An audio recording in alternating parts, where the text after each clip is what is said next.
Now, if you get white spot or velvet, any of these sorts of pathogens in your aquarium, then there's various ways that you can fix it.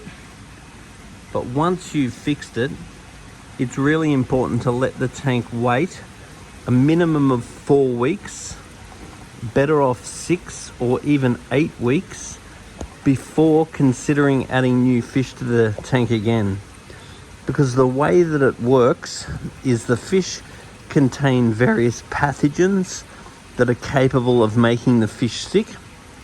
And then when the fish are stressed, such as during a move, or the temperature drops, or the salt level goes too high, or any other stress, then the antibodies stop being produced, the fish's body slime stops being effective, and you basically get a suppression of the immune system due to stress.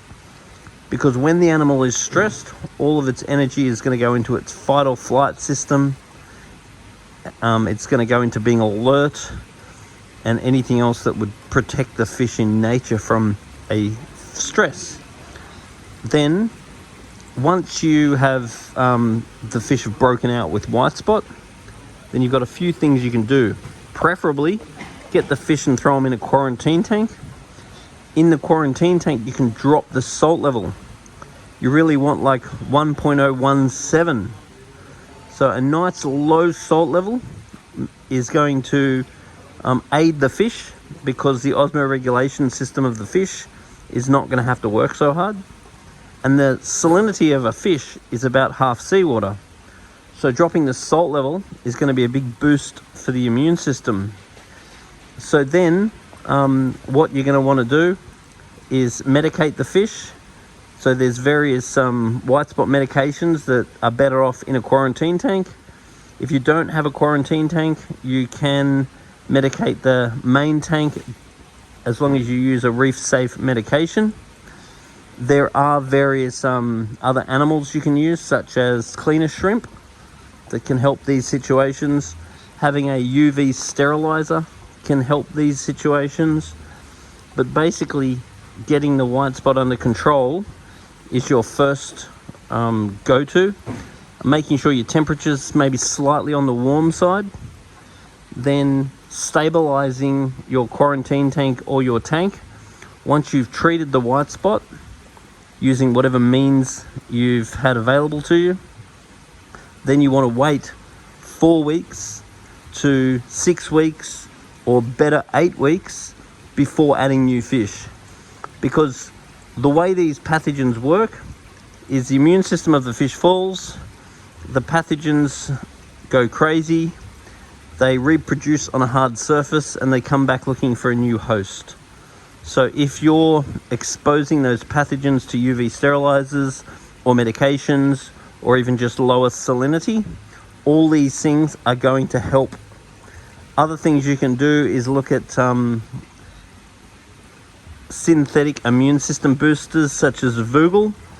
I've found that Vogel's actually quite a good way of protecting against white spot. And the other thing that's important too is to realize, why did you get the white spot?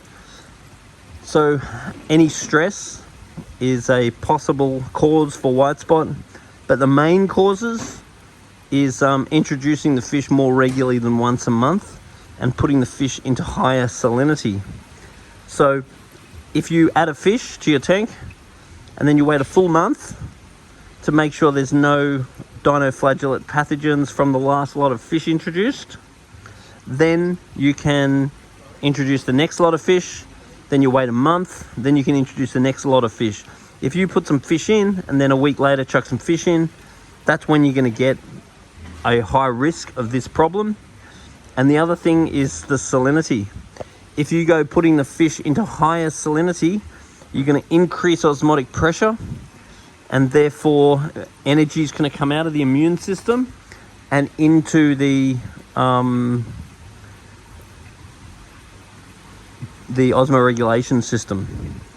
So you want to put the fish into lower salinity, because that's the way that you're going to help control these issues.